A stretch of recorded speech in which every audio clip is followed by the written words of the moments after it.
Y miren hasta donde dio el lodo. Me da uno siempre sustico de muchas cosas, de un animal, de que de pronto se vaya a desfondar el piso o se vaya a desfondar ese techo. Miren ese techo. Bienvenidos al tercer video del especial documentado de la tragedia de Armero. Después de haberles mostrado la ruta en el primer video, visitado la tumba de Omaira en el segundo, hoy conoceremos qué pasó en Armero, la verdad detrás de la tragedia. En cualquier lado donde se mire hay tumbas. Miren acá, hay tumbas. No sé si alcanzan a ver allá, hay tumbas, allá hay tumbas, allá hay tumbas. Miren, parceros, todos los caminos, lo que antes eran unas calles, todo se volvió selva. Esto es pura selva.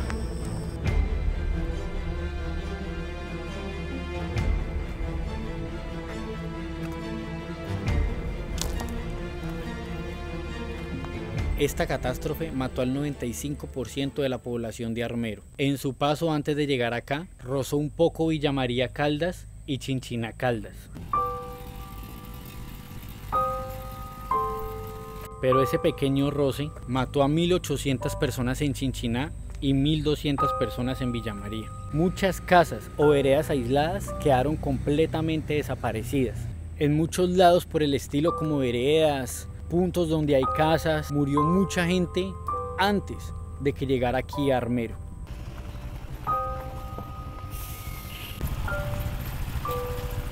El 13 de noviembre de 1985, el volcán Nevado del Ruiz hizo erupción, derritiendo el 10% de su casquete glacial. Y a las 11:30 de la noche, la avalancha sepultó el pueblo.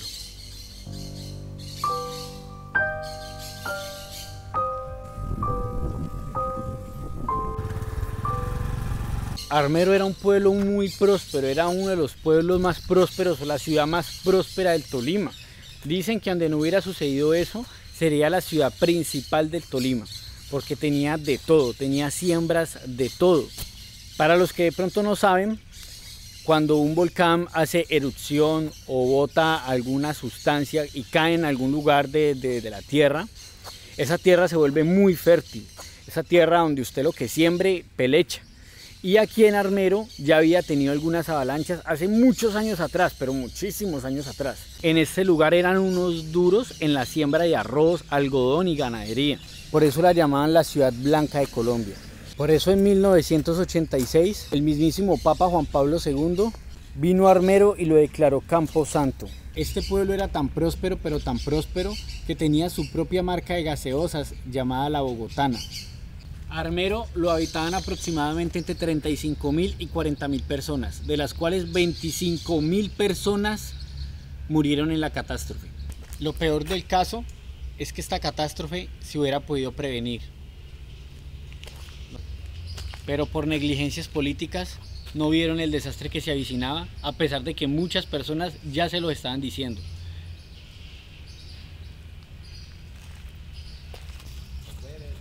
Pero eso lo vamos a ver después en el video de la maldición de Armero.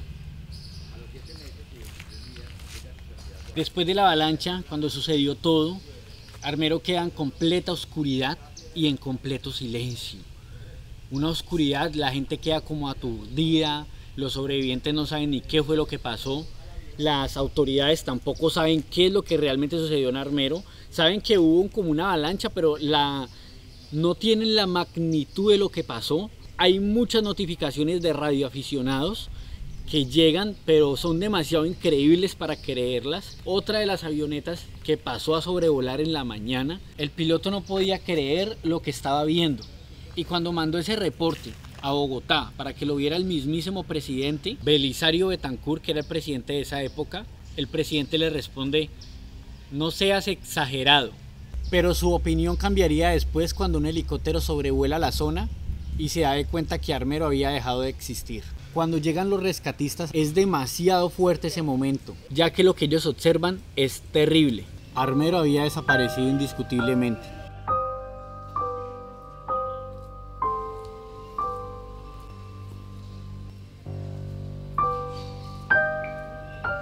comienzan a notificar. Hay una capa de lodo que cubre todo. Es casi imposible caminar. Por donde medio se puede caminar, salen manos, brazos pidiendo auxilio, gente gritando, gente llorando. Hay personas sobrevivientes deambulando como zombies por ahí.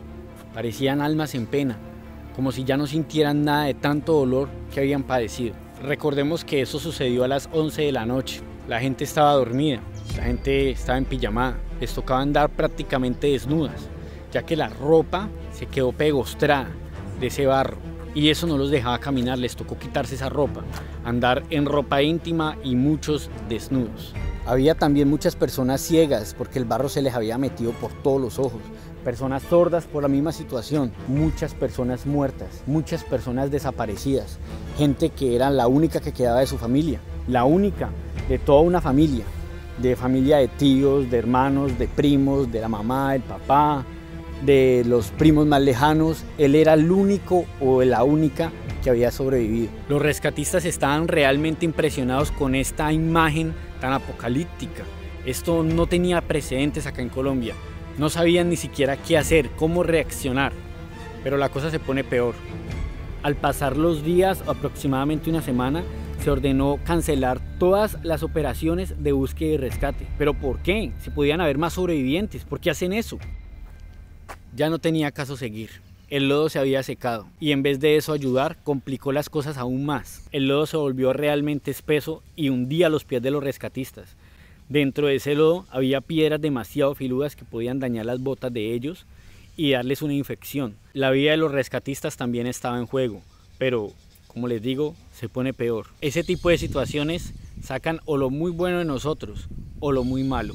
Habían comenzado a llegar los saqueadores, gente que no llegaba a ayudar, gente que llegaban a robarse lo que hubiera, una nevera que anduviera por ahí, muertos con joyas. Recordemos de nuevo que la gente estaba durmiendo y mucha gente duerme con sus joyas, con sus anillos de oro, dientes de oro en esa época, cadenas de oro. Venían a buscar muertos que tuvieran eso, cosas de valor que se había arrastrado la avalancha de todas las casas. Y aparte de eso, si no podían encontrar nada, también estaban robando a los rescatistas. Al ver esta situación tan compleja, se militariza la zona. El control por completo lo toma el ejército. Se cierra completamente, no hay acceso para nadie. Después de ese momento, el tiempo simplemente se detuvo. Armero quedó completamente abandonado y se prohibió cualquier tipo de asentamiento. No solamente murieron personas, murieron tradiciones, murieron legados, murieron formas de comer, de vestir, de hablar. En Armero murió la civilización para nunca jamás volver.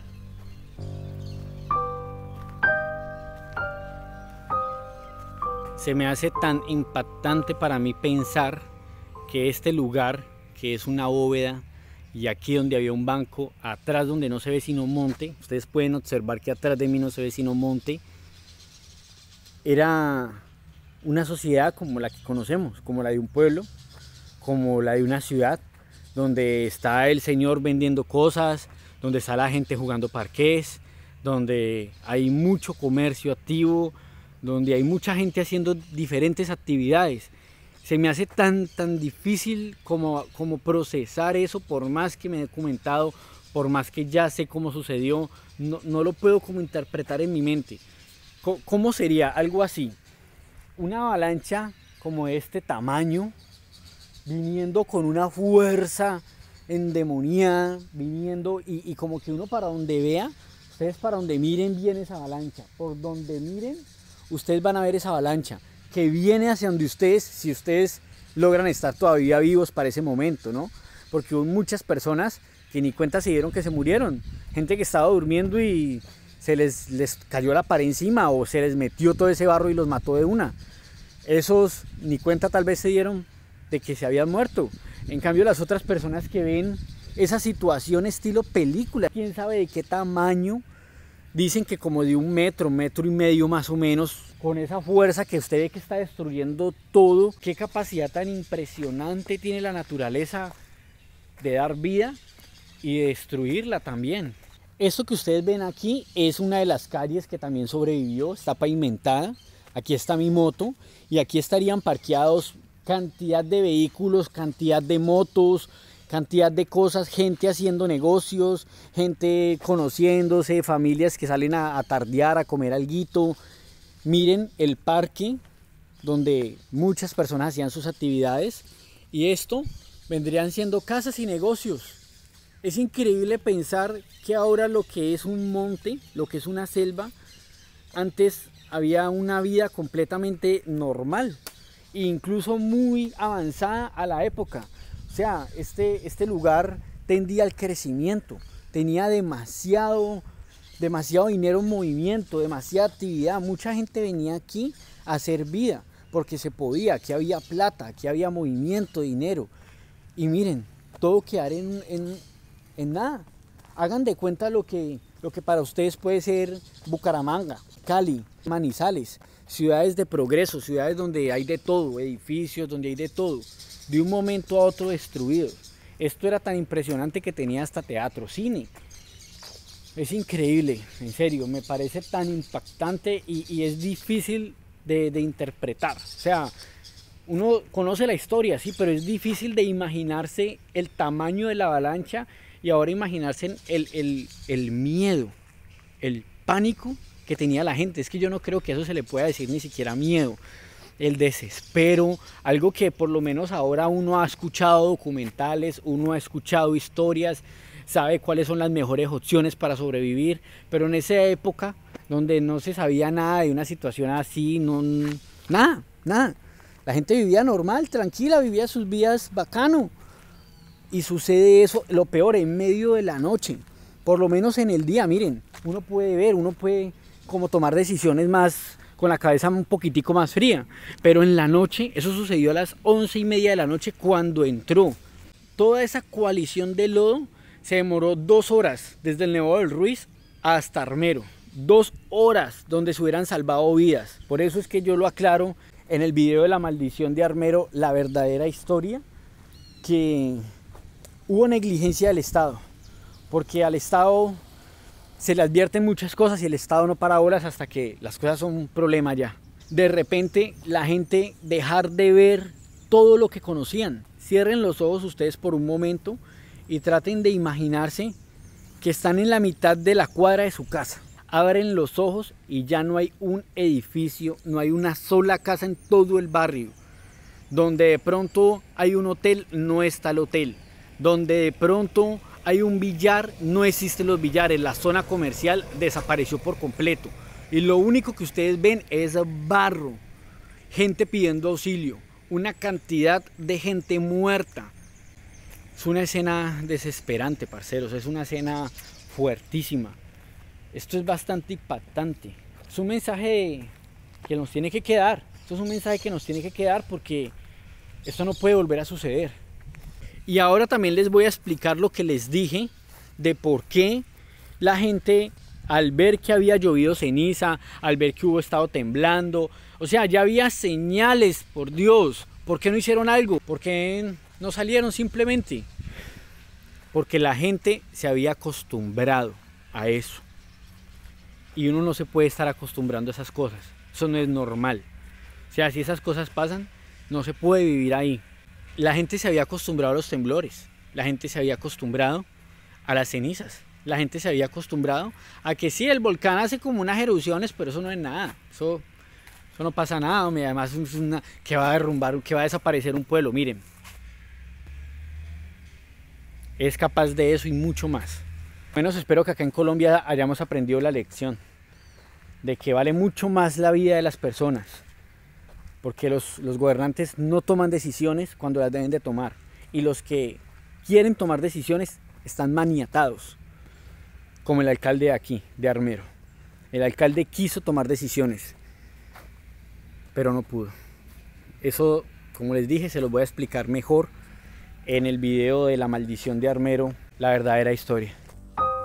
Esto simplemente nos demuestra lo frágiles que somos, que tan solo una pequeña sacudida de la naturaleza puede desaparecernos y borrar cualquier rastro de que habitamos este mundo y nos creíamos dueños de él.